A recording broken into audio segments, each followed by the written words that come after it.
Good morning. It's such a pleasure to be here.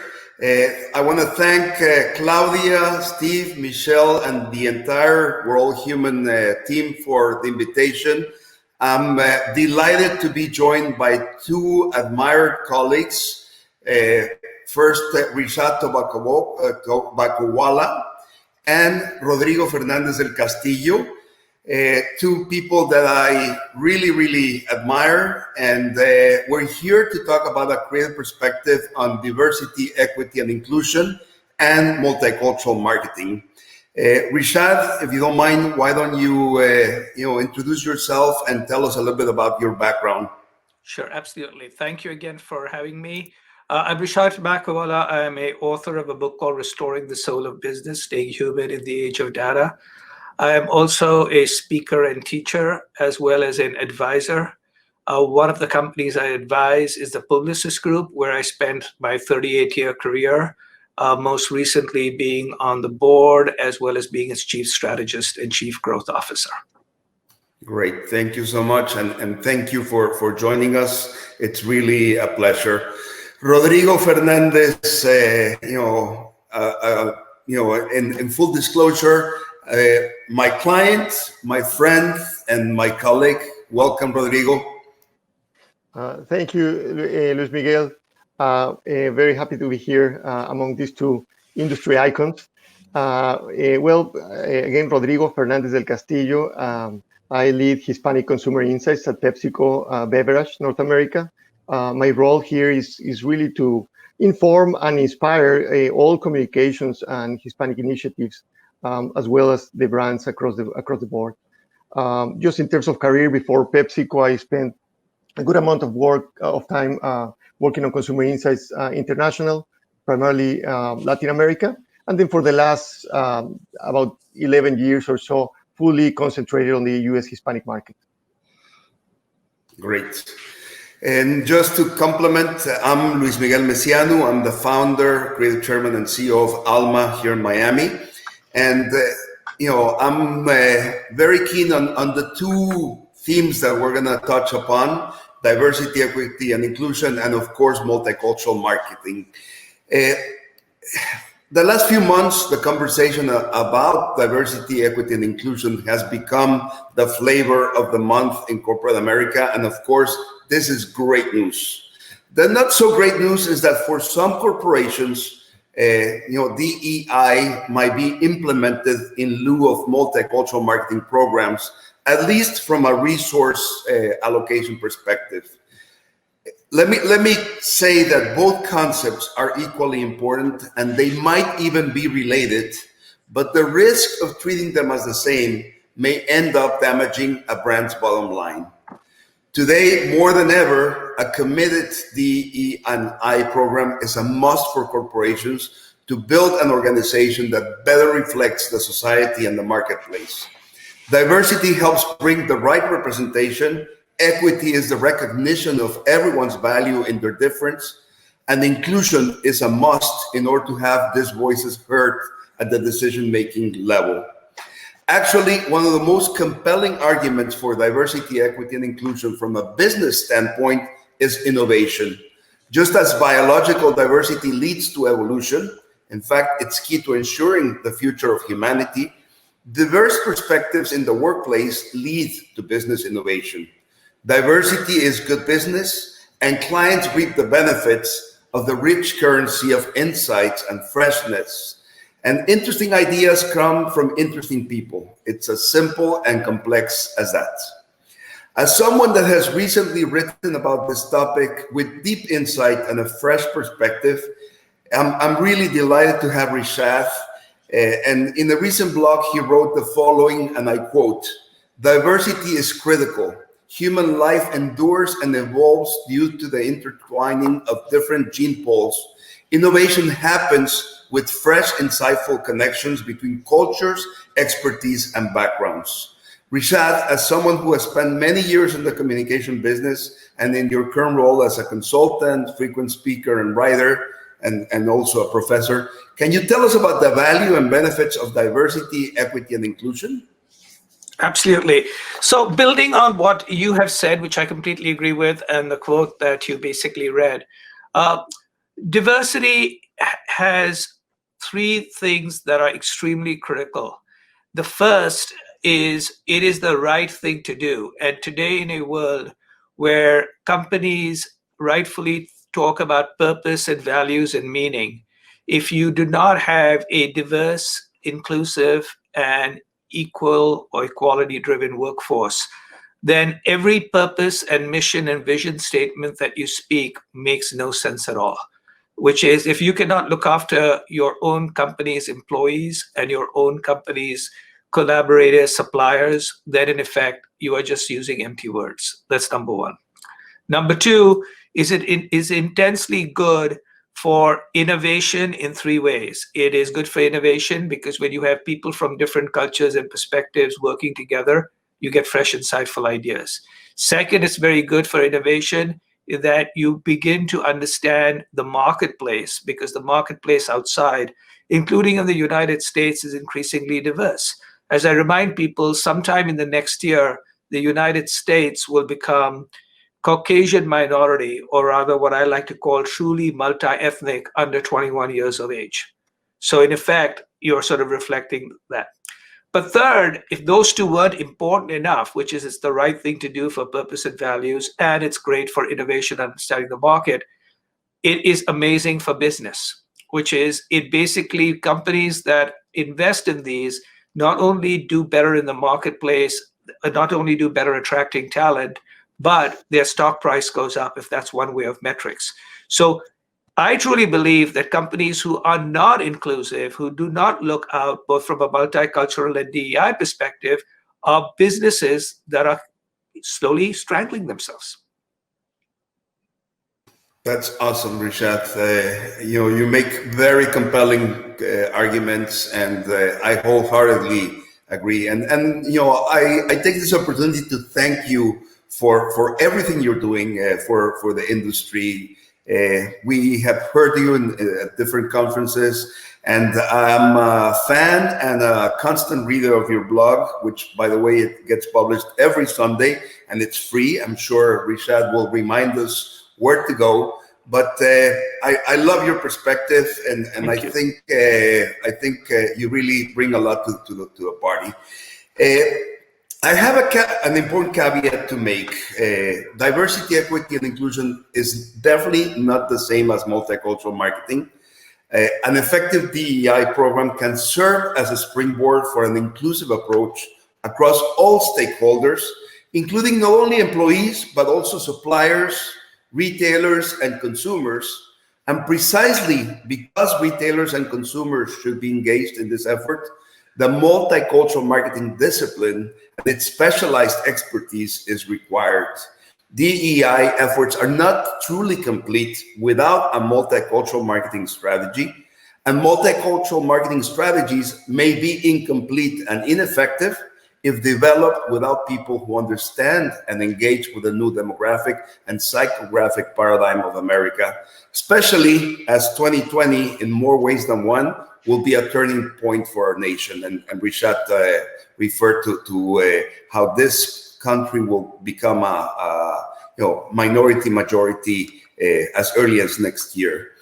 DEI can be seen as an internal effort to which a corporation commits to encourage a work environment that inspires diversity of representation and thought, promotes and celebrates inclusivity, and provides equitable opportunities to all. Meanwhile, multicultural marketing is an external effort for a corporation to promote and sell products or services, including market research, and hence the presence of my good friend Rodrigo, and advertising to one or more audiences of a specific cultural segment. There's now proof that DEI is a source of enormous benefit for organizations, as differences in background, experiences, and thinking lead to increased innovation and insight. However, these innovations and insights need to be communicated to multicultural consumers in a relevant and authentic way. And that is only possible by having a proper multicultural marketing strategy, or in other words, a DEI program is always welcome for a corporation to create an inclusive working environment, but a multicultural strategy is imperative for a business to grow. Another way of looking at it is that DE&I is about values and multicultural marketing is about driving value. To talk about the value of multicultural marketing, I'm really happy to have Rodrigo here with us. Would you be so kind to share a perspective on how Pepsi has approached this topic? Rodrigo, I know that PepsiCo has been on a great trajectory, and I'm very honored to have been part of it. Thank you, Luis Miguel, and thank you for your points. I completely agree with everything that Rishad and you had talked about. Now, getting into our journey within multicultural marketing, and more specifically Hispanic marketing, the turning point for Pepsi was really the business case. It's a 60 million Hispanic population that is critical to the growth, not only for beverage, but for pretty much any consumer category. So just for non-alcoholic beverages, Hispanics are going to account for 40% of the growth in the next 5 years. So that's massive, right? And however, our communications were not connecting emotionally with Hispanics. Our relevance and preference have been softening with this target. So in order to really reverse these trends, Pepsi needed a dedicated approach, like what you mentioned, something to really be able to hone into a market and then really create this love and become really culturally relevant again. So PepsiCo created a cross-functional team, and it is pretty much the Hispanic business unit. This is not a center of excellence or a two-person marketing team trying to influence internally. This is a full-on business unit that has marketing, insights, sales, just all the functions, and has full support from the leadership all the way to the front line. So with this, the company really showed the commitment to this segment, and we set ourselves a big and bold vision to become the best loved food and beverage company among U.S. Hispanics. But it isn't easy to become relevant, right? I mean, especially on the Hispanic market, we know that it has evolved. We know that it's complex. We know that Hispanics today are not the same that they were in the 80s or in the 70s, where people were really trying to assimilate. They were like parents were not teaching Spanish to their kids. This has really evolved, like the massive growth of the population, the influence of the internet, the influence that Hispanic culture has had in pop culture, in music, and in other areas of society has been massive. So looking at traditional ways in which the Hispanic segment was looked at before, like traditional acculturation segments or just language preference or time in country, was not relevant enough to really to go deep and really connect emotionally with Hispanics. So that's when we partnered with you, Luis Miguel and Alma, and really implemented what we call the cultural identity segmentation, which pretty much looks at Hispanics by the level of affinity that they have with their culture of origin, from whatever country they are coming from, Latin America, and also the level of affinity with the American culture. And one of these segments is what we call the Fusionistas, which is these Hispanics who live fully immersed in their Latin culture and fully immersed 100% as well on the American culture.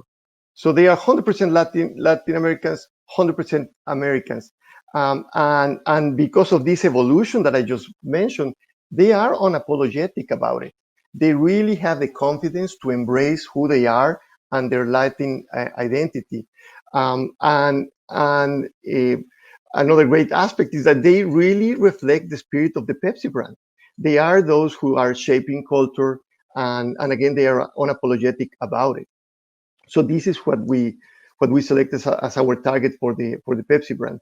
Let me show you a video that kind of better articulates this segment.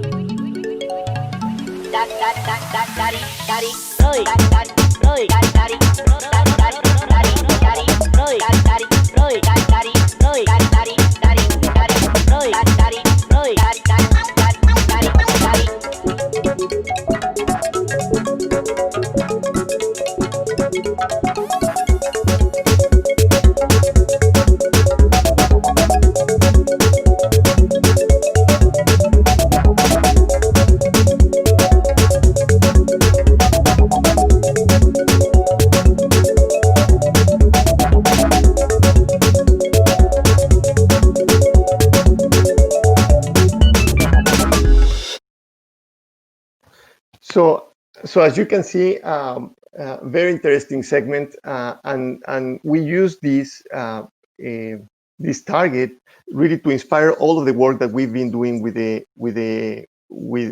Hispanics across the board. Like, we started with a partnership that we did with John Leguizamo, who is a character that really much embodies this progress forward, unapologetic spirit. And we run a full campaign with him. And then we also went deeper and leveraged a lot of the Hispanic passion points with soccer, with a partnership that we have with the UEFA Champions League, and then with a series of live music concerts.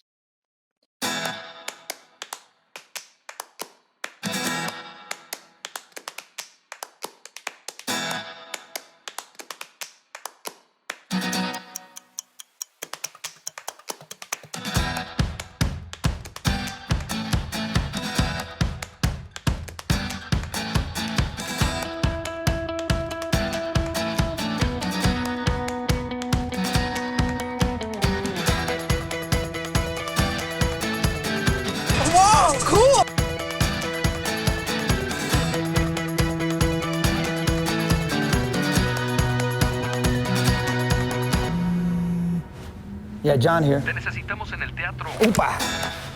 El mundo del espectáculo no es para ti. Oh, sorry. Tu apellido no va con Hollywood. Ponte metas realistas. Sorry, excuse me. Necesitas material más fresco. Your talent is not enough. That accent is so difficult to understand. I got this. You need to stand out. Busca un trabajo de verdad. No tienes la imagen que estamos buscando. ¿Eres gracioso? ¿Por qué Hazme reír. escoges esta carrera? Tienes que disfrutar. Hacer comedia no es fácil.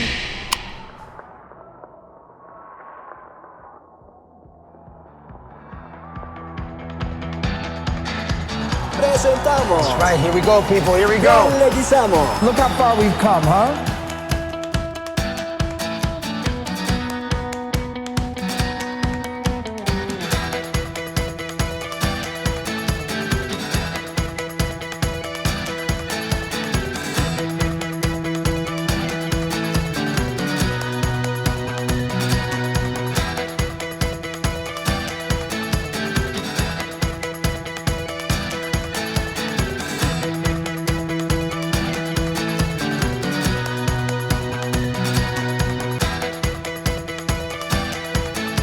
Go for your dream. Don't settle for anything. Don't ever settle. You know, it doesn't matter. You aim for the stars, and wherever you land, that's gonna be fine. But just aim high.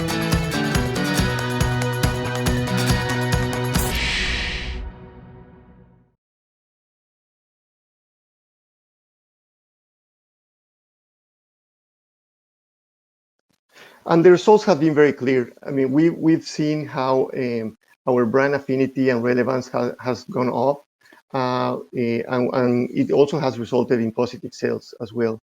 We know that there is a long way to go to achieve our vision, but we're definitely moving forward in that direction. That's awesome, Rodrigo. And again, it's been an honor and a privilege to be part of this journey.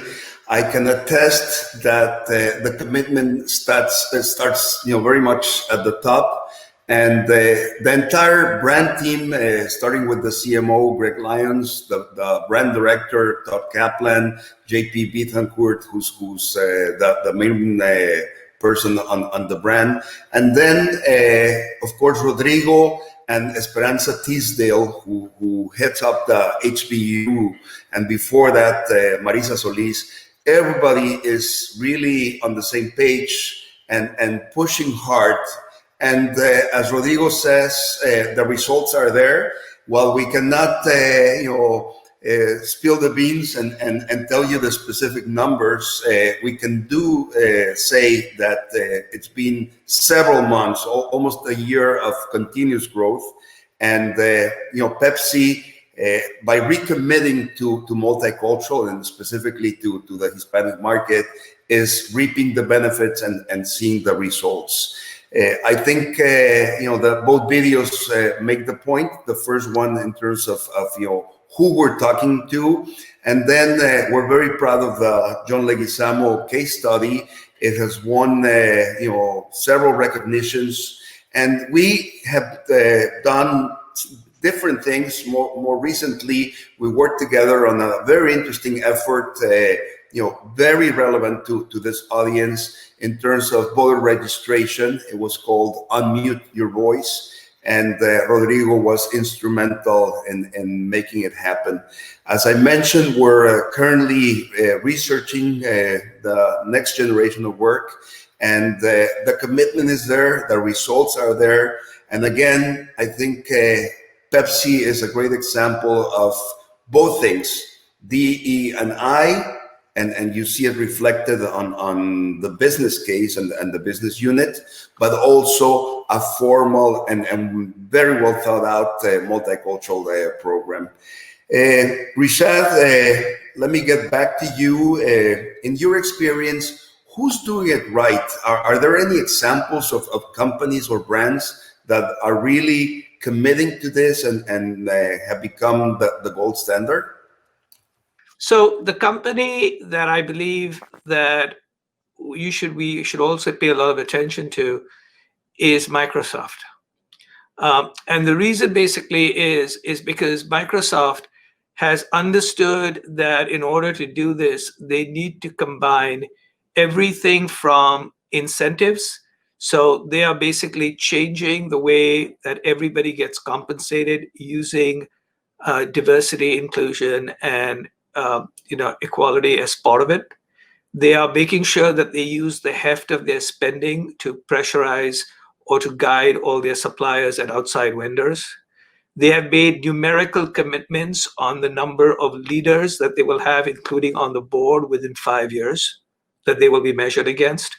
At the very same time, they're basically creating a spirit where everyone can also speak up, because one of the important things that I have noted is diversity of faces is a necessary step, but it is not the same as diversity of voices.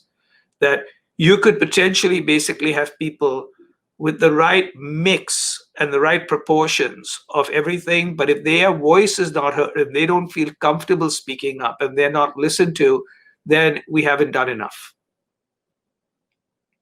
Such a strong point, Rishad.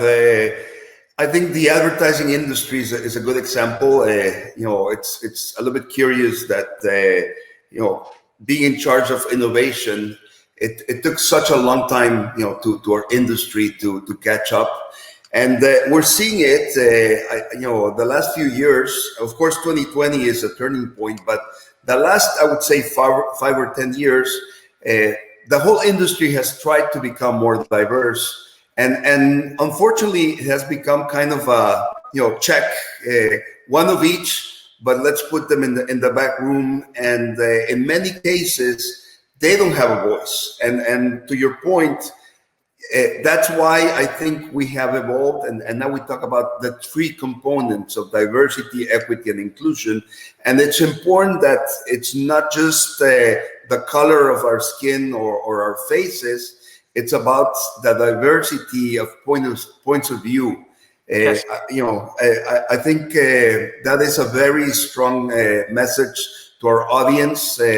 This is totally actionable, and it's very relevant in terms of the context of this conference, which is about changing perceptions. And I think if we really want to commit to DEI and multicultural marketing, we need to make sure that it's not just a matter of color, it's a matter of tone, it's a matter of voice. And I think going back to Rodrigo and PepsiCo, you guys are a great example of a turning point by fulfilling both sides of the equation.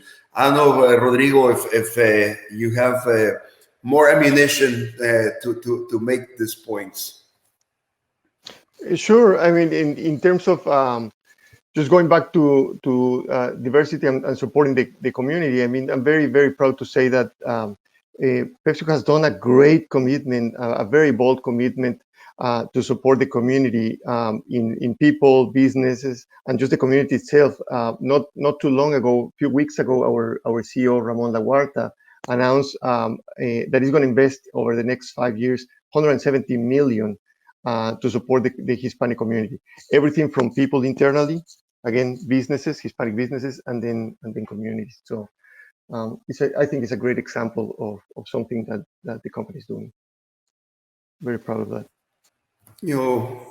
I'm a witness, and what I can say, and I think Rishad touched upon this, is that as the world keeps becoming more diverse, if brands want to see the growth, and I think every brand does, most of that growth will come from multicultural, from diverse consumers.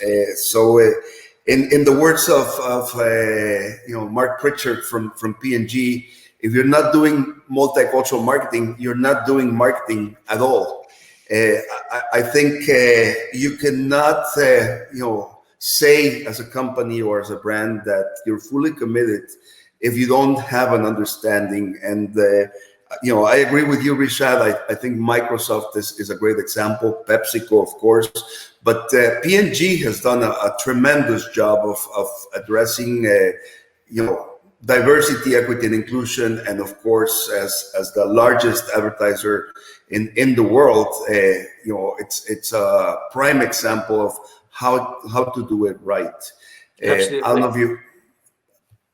No, I completely agree. And then more and more companies, P&G, obviously Pepsi, but because Rodrigo was here, I didn't want to embarrass him.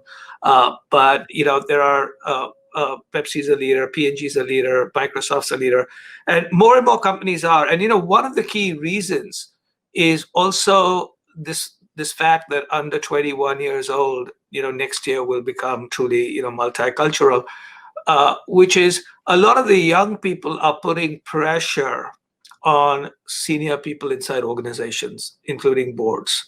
And it's one of the things that I've recently written about, which is there is 2 additional kinds of diversity we need to pay attention to.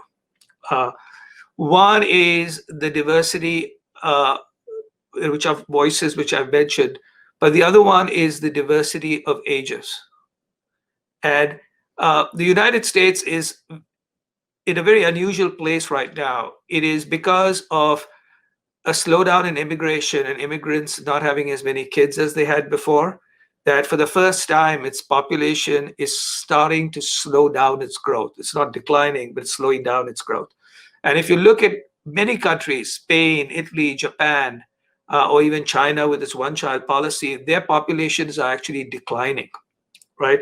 And so, to a great extent, one thing that is happening in the US is the US is also getting older because of that. And every day, 10,000 people are turning 65 in the US. And because of, if you have good healthcare, at 65, you're likely to have a good life for at least 15 years more before you start getting ill. And so companies have to recognize that the older people are going to be around for quite a while, and they control most of America's wealth, right? And we don't pay enough attention. The second is to young people, which are, whether it's the millennials, etc. The reason we have to pay attention to them is look what happened when the Black Lives Matter march happened, right? The people who were walking, including if you heard from, Obama, he basically said, I was so surprised because in the past, whenever we had, African-American or Black Lives type of marches, it used to primarily be African-Americans and Blacks. And this time it was truly, truly multi-ethnic. And you also noticed it was particularly young. And we have to pay attention to those folks too. And so often I ask companies, why don't you have a younger generation of people in your board? Why do you just have shadow boards? Why don't you have real boards with their voices? Because the way they are growing up, their beliefs, their meanings, their purpose, the way they utilize media is so different that we have to listen to them. Great points, Rishad. And we keep learning. I think this is a work in progress. I can tell you that at least at Alma, we have a wide range. We have 32 nationalities. And, I'm one of the oldest, but we have people from all different age groups, sexual preferences. I think, in my experience, having a mix of ages, a mix of races, a mix of voices, and making sure that everybody has a chance at bat makes a huge difference. And let me close, first of all, by thanking you both for your participation. Rodrigo, you want to say something? I just wanted to say something that just to one thought, that there's also, we can't see all these segments as separate entities completely. There's a lot of intersectionality. There's a lot of Black Latinos. There's like, I mean, a lot of these diverse segments are diverse, but are mixed within them as well. So that is also something important, just something to consider. I'm in the process of writing an article that touches precisely on that. I think, the Hispanic representation and this mix will really have an impact in the overall industry. And the metaphor I'm using is the mole, which is Enrique Olvera from Pujol's restaurant. How mole is a sauce that contains so many different things. And he has he calls it madre mole. It's a mole that he has been consistently overlapping with new ingredients. And I think that is how culture works. That is how diversity adds flavor and color to this world and this industry. And again, just to close, thank you to Claudia, to Steve, to Michelle, to Marisa, to the entire World Human team for getting us together, for addressing the change of perception that is so much needed. And thank you, Rishad and Rodrigo, for your time, for your insight, and your valuable points of view. A pleasure to spend time with you, and I look forward to seeing you soon. Absolutely, and thank you, everybody. And if you want to continue a conversation, it's rishad.substack.com. That's the newsletter that I send out every week. The most recent one was about a river of change, which I think is interesting. So that's rishad.substack.com. Thank you. Thank you, Rodrigo. Thank you so much for the opportunity. Happy to be here.